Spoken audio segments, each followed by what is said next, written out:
सत श्रीकाल, welcome to Bluebird. Schengen visa आ गया, अब क्या दिक्कत हो सकती है? काफ़ी लोगों को ये होता है कि वीज़ा तो आ गया, लेकिन अब जब उस देश के अंदर पहुंचेंगे तो वहाँ पर बॉर्डर पे जो कंट्रोल है, जो बॉर्डर सिक्योरिटी है, वो क्या क्वेश्चन पूछ ले कि आपकी एंट्री डिनाई ना हो जाए। तो क्या क्वेश्चन पूछे जा सकते हैं, क्या डॉक्यूमेंट आपसे मांगे जा सकते हैं, आज हम उसी पे बात करेंगे। आप हमारे चैनल पर नए हैं तो सब्सक्राइब ज़रूर करें। हमारे चैनल पर आपको बहुत ऐसी वीडियोस मिलेंगी जिसमें आपको visa process, visa requirement, trending countries और इमिग्रेशन अपडेट्स आपको मिल जाएंगी ईजिली। तो वो आप जाकर देख सकते हैं। चैनल को सब्सक्राइब रखें कि आने वाले टाइम में और वीडियोज़ हों वो आप तक पहुँच जाएँ। शेंगन वीज़ा आने के बाद जब आप चाहते हैं, ट्रैवल करते हैं, उस टाइम जब आप वहाँ पहुँचते हैं तो वहाँ पर आपसे कुछ क्वेश्चनिंग हो सकती है। और बहुत से ऐसे लोग होते हैं जिनकी एंट्री डिनाई हो जाती है और वहीं से उनको वापस आना पड़ता है कुछ गलतियों की वजह से। क्या क्वेश्चन है जो पूछे जा सकते हैं, आज हम पहले उसी पे बात करते हैं, फिर डॉक्यूमेंट के बारे में बात करेंगे कि डॉक्यूमेंट कौन से हो सकते हैं। सबसे पहले जब आप पहुंचेंगे, वहाँ पे इमिग्रेशन क्लियर करने जाएंगे, तो उस टाइम जब बॉर्डर सिक्योरिटी पर्सन होगा वो आपसे कुछ कॉमन क्वेश्चन पूछ सकता है कि शेंगन के अंदर आप कहाँ कहाँ ट्रैवल करने वाले हैं। ये कॉमन क्वेश्चन होता है और ऑलमोस्ट काफ़ी जनों से पूछा जाता है। तो जो भी आपका ट्रैवल प्लान बना हुआ है, जिस जिस देश में आपकी होटल बुकिंग है, उन कंट्रीज़ का आप नाम ले सकते हैं। तो वो आपसे जो क्वेश्चन करता है उसमें ये पूछ सकता है मैक्सिमम टाइम कि आप कौन कौन से स्टेट में ट्रैवल करने चाहते हैं।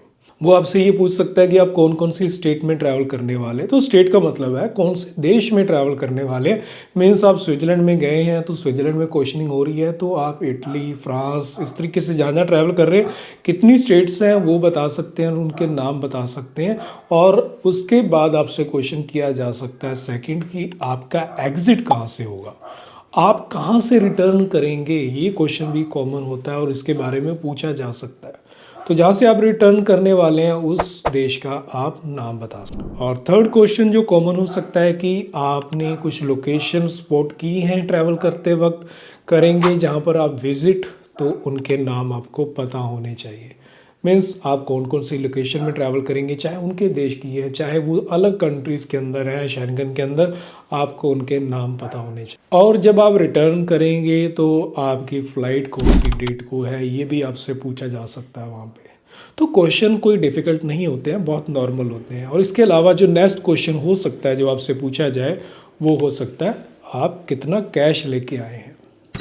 मीन्स आप ट्रैवल तो करने आ गए लेकिन आपके पास कैश कितना है जो आपके एक्सपेंस बियर कर सकता है। तो ये क्वेश्चन आपसे पूछा जा सकता है। क्या आपके होटल बुकड है या नहीं है, आपकी फ़्लाइट रिटर्न है या नहीं है, आपके पास ट्रैवल इंश्योरेंस है या नहीं है। तो ये क्वेश्चनिंग आपसे हो सकती है। तो जो कॉमन क्वेश्चन है ये आपसे पूछे जाएंगे। इसके अलावा अब अलग जो क्वेश्चन है जो हो सकते हैं कि आपके सोर्स ऑफ इनकम क्या है, आप काम क्या करते हैं, और उनको अकॉर्डिंग टू जो आपने फाइल लगाई होती है उसके अकॉर्डिंग वो उसके साथ मैच भी करना चाहिए। क्योंकि यदि उनको डाउट हो गया तो वो पूरी की पूरी आपकी एप्लीकेशन जो आपने सबमिट करी थी वो देख सकते हैं, पूरी डिटेल देख सकते हैं वो कि आपने क्या कहा था वीज़ा लेते वक्त और अब आप क्या कह रहे हैं, कहीं कुछ डिफरेंस तो नहीं है, कुछ बड़े डिफरेंस तो नहीं है। ये चीज़ें वहाँ पर हो जाती हैं। तो इसलिए जब ट्रैवल करें तो जो आपने फ़ाइल लगाई है उस चीज़ को पूरे ध्यान में रख के ही अपने आंसर करें। कहीं कोई मिसमैच ज़्यादा हुआ तो आपके लिए प्रॉब्लम हो पाएगी वहाँ पे। तो अब नेक्स्ट आता है कि क्या डॉक्यूमेंट है जो आपसे वो मांग सकते हैं। तो डॉक्यूमेंट की बात आएगी तो डॉक्यूमेंट में ऑब्वियसली आपसे ज़्यादातर वो पहले आपसे रिटर्न टिकट मांगेंगे, होटल बुकिंग्स की कन्फर्मेशंस मांगेंगे, आपके कैश पूछ सकते हैं, आपके पास जो कैश है वो शो करें आप। इसके अलावा आपकी जॉब से रिलेटेड कोई डॉक्यूमेंट आपसे मांग सकते हैं, ट्रैवल इंश्योरेंस की कॉपी आपसे मांग सकते हैं। और इसके अलावा जब आप शेंगन के अंदर ट्रैवल करने वाले हैं वहाँ पर आप कैसे ट्रैवल करेंगे, बाय बस करेंगे, बाय ट्रेन करेंगे या बाय फ्लाइट करेंगे ट्रैवल, उसके प्रूफ भी आपसे मांग सकते हैं। तो ये वो कॉमन डॉक्यूमेंट हैं जो आपसे नॉर्मली मांगे जाएंगे। बाकी इससे ज़्यादा डॉक्यूमेंट नहीं मांगे जा सकते क्योंकि वहाँ पर आप डॉक्यूमेंट तो कैरी नहीं करोगे ज़्यादा। ये तो नहीं है कि आप अपनी बैंक स्टेटमेंट लेके जाओगे या अपने इनकम के प्रूफ आप लेके जाओगे, बट आपके पास PDF फॉर्म में वो आपके फ़ोन में हो सकते हैं। तो ये डॉक्यूमेंट आपके पास PDF फॉर्म में है। तो यदि वो पूछते हैं कि अपनी रिसेंट जो है बैंक स्टेटमेंट दिखाओ तो आप दिखा दो। कुछ लोगों के साथ ऐसा भी हुआ है कि उन्होंने कहा है कि आप अपनी बैंक स्टेटमेंट जो है ऑनलाइन अभी हमारे सामने डाउनलोड करके दिखाओ। तो आपकी नेट बैंकिंग जो है, आपकी जो मोबाइल बैंकिंग है वो चलनी चाहिए उस केस में।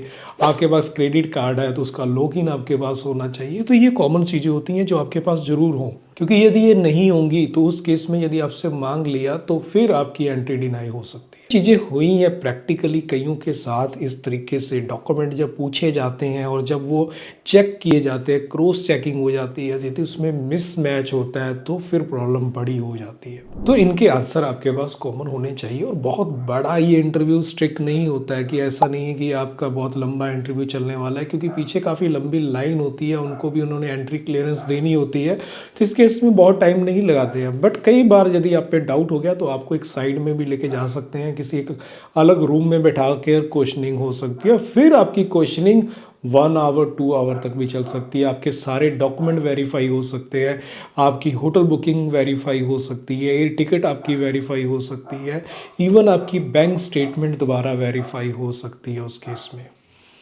तो ये सारी डिटेल्स आपके पास होनी चाहिए। तो इसलिए जब ट्रैवल करते हैं तो इन चीज़ों का ध्यान रख के करें तो प्रॉब्लम नहीं होगी।